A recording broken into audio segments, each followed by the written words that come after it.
Hi friends, welcome to Telugu share knowledge. ఈరోజు Indian హిస్టరీలో గుప్తుల సామ్రాజ్యం కోసం తెలుసుకుందాం. అలాగే ప్రీవియస్ ఎగ్జామ్స్లో బిట్స్ ఎలా వచ్చాయో కూడా చూద్దాం. భారతదేశ చరిత్రలో గుప్త యుగాన్ని కావ్యయుగం అలాగే స్వర్ణయుగం అని పిలుస్తారు. అయితే గుప్తుల యొక్క మూల పురుషుడు ఎవరు అంటే శ్రీగుప్తుడు. ఇతని తర్వాత ఘటోత్కచుడు రాజ్యానికి క్రీస్తు శకం 280 నుంచి 320 మధ్యలో రావడం జరిగింది. ఆ తర్వాత ఘటోత్కచుడు కుమారుడైన మొదటి చంద్రగుప్తుడు గుప్త సామ్రాజ్యాన్ని స్థాపించడం జరిగింది. మొదటి చంద్రగుప్తుడు గుప్త శకాన్ని ప్రారంభించాడు. అందుకే ఇతన్ని గుప్త వంశంలో తొలి స్వతంత్ర పాలకుడుగా వివరిస్తారు. మొదటి చంద్రగుప్తుడు తర్వాత గుప్త సామ్రాజ్యానికి పాలకుడు సముద్రగుప్తుడు. ఇతను మొదటి చంద్రగుప్తుడు యొక్క కుమారుడు. అలాగే గుప్త రాజులందరిలో గొప్పవాడు. అలాగే గుప్త సామ్రాజ్యానికి తర్వాత రాజు రామగుప్తుడు. ఇతను సముద్రగుప్తుని యొక్క కుమారుడు. ఇటీవల కాలంలో మాల్వాలో ఇతని నాణేలు అనేవి లభించాయి.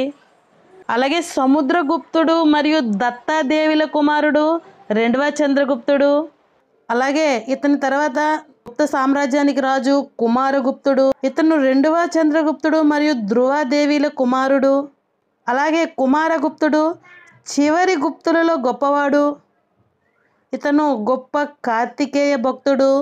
అలాగే కుమారగుప్తుని తర్వాత గుప్త సామ్రాజ్యానికి రాజు స్కందగుప్తుడు. ఇతను కుమారగుప్తుని కుమారుడు. అలాగే స్కందగుప్తుని తర్వాత భానుగుప్తుడు.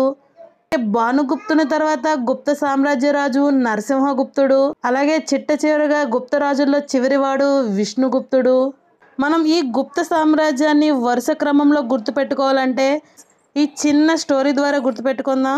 శ్రీగుప్తుడు ఘనంగా మొదటిసారిగా సముద్రపు ఒడ్డున రాముడు గుడి కట్టాడు. దానికి రెండవ చంద్రగుప్తుడు కుమారుడు హాజరై మరో 4 స్కంద, భాను, నరసింహ, విష్ణు ఆ 4 దేవాలయాలను కూడా కట్టించాడు.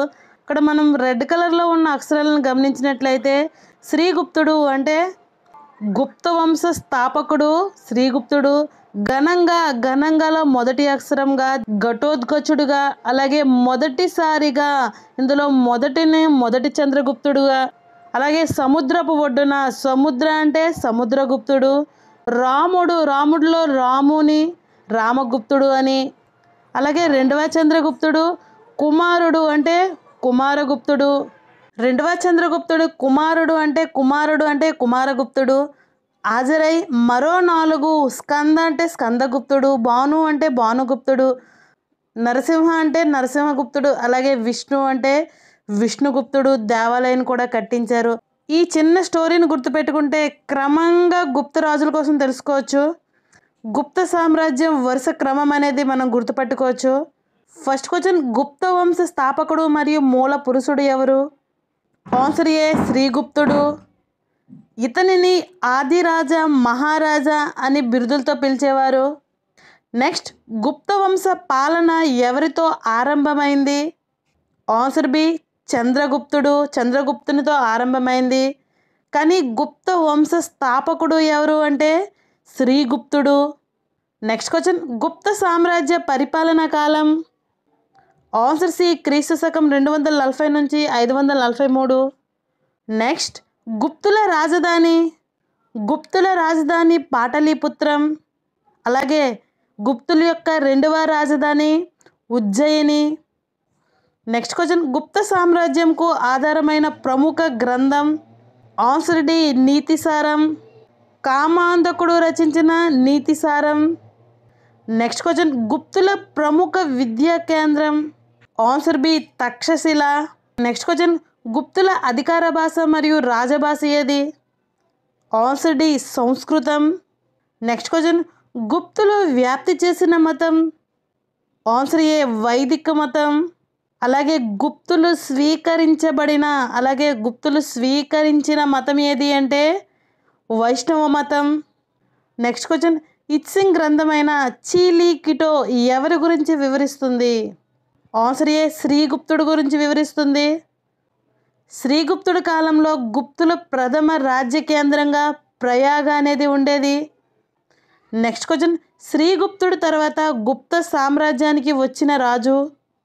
ఆన్సర్ సి ఘటోత్కచుడు. నెక్స్ట్ క్వశ్చన్, ఏ స్తంభ శాసనం శ్రీగుప్తుణ్ణి అలాగే ఘటోత్కచుణ్ణి మహారాజా అని పేర్కొంది? ఆన్సర్ బి అలహాబాద్ స్తంభ శాసనం. నెక్స్ట్, గుప్త రాజ్యానికి నిజమైన స్థాపకుడు ఎవరు అంటే మొదటి చంద్రగుప్తుడు. మొదటి చంద్రగుప్తుడు ఘటోత్కచుని యొక్క కుమారుడు. ఇతను ఘటోత్కచుని కుమారుడు. మొదటి చంద్రగుప్తుడు బిరుదు మహారాజాదిరాజా. అలాగే ఇతను గుప్త శకాన్ని ప్రారంభించాడు. చంద్రగుప్తుడు గుప్త వంశంలో తొలి స్వాతంత్ర పాలకుడు. అలాగే చంద్రగుప్తుడు వైశాలి లోయను లిచ్చవిల రాకుమారైన కుమారీదేవిని వివాహమాడాడు. ఇతను పాటలీపుత్రాన్ని రాజధానిగా చేసుకొని పాలించాడు. నెక్స్ట్ క్వశ్చన్, గుప్తులలో మొదటిసారిగా బంగారు నాణ్యములను విడుదల చేసిన గుప్తరాజు? ఆన్సర్ ఏ మొదటి చంద్రగుప్తుడు. ఇతను తన రాజ్యాన్ని ప్రయాగ నుండి మగధ వరకు విస్తరించి ఈ విజయానికి సూచికగా గుప్తులలో మొదటిసారిగా బంగారు నాణేలు అనేది విడుదల చేశాడు. నెక్స్ట్, మొదటి చంద్రగుప్తుడు సింహాసనం అధిష్ఠించిన తీరుని గురించి ఏ గ్రంథం తెలుపుతుంది? ఆన్సర్ డి కౌముది మహోత్సవం. ఈ గ్రంథాన్ని రచించింది వజ్జికుడు. నెక్స్ట్, మొదటి చంద్రగుప్తుడి కాలంలో కామాంధకుడు రచించిన గ్రంథం పేరు? ఆన్సర్ సి నీతిసారం. నెక్స్ట్, గుప్త రాజులలో గొప్పవాడు? Answer A సముద్రగుప్తుడు.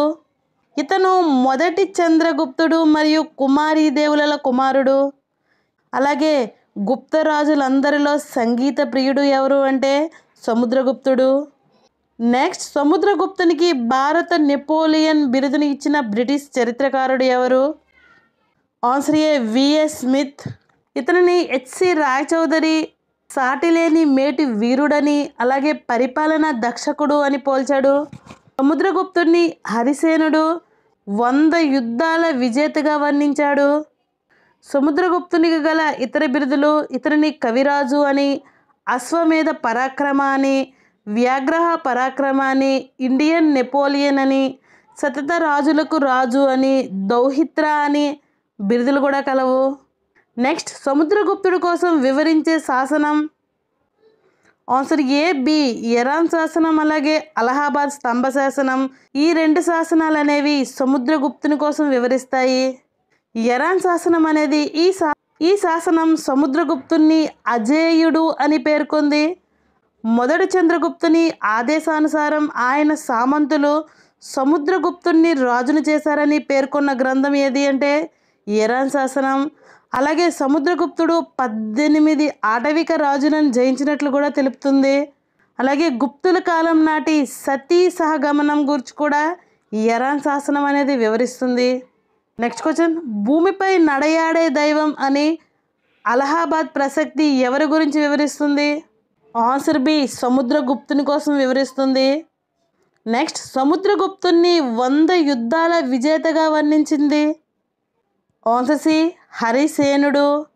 నెక్స్ట్ క్వశ్చన్, విశాఖదత్తుని దేవి చంద్రగుప్త అనే నాటకం ఏ గుప్తరాజు గురించి వివరించింది? ఆన్సర్ డి సముద్రగుప్తుని కోసం వివరించింది.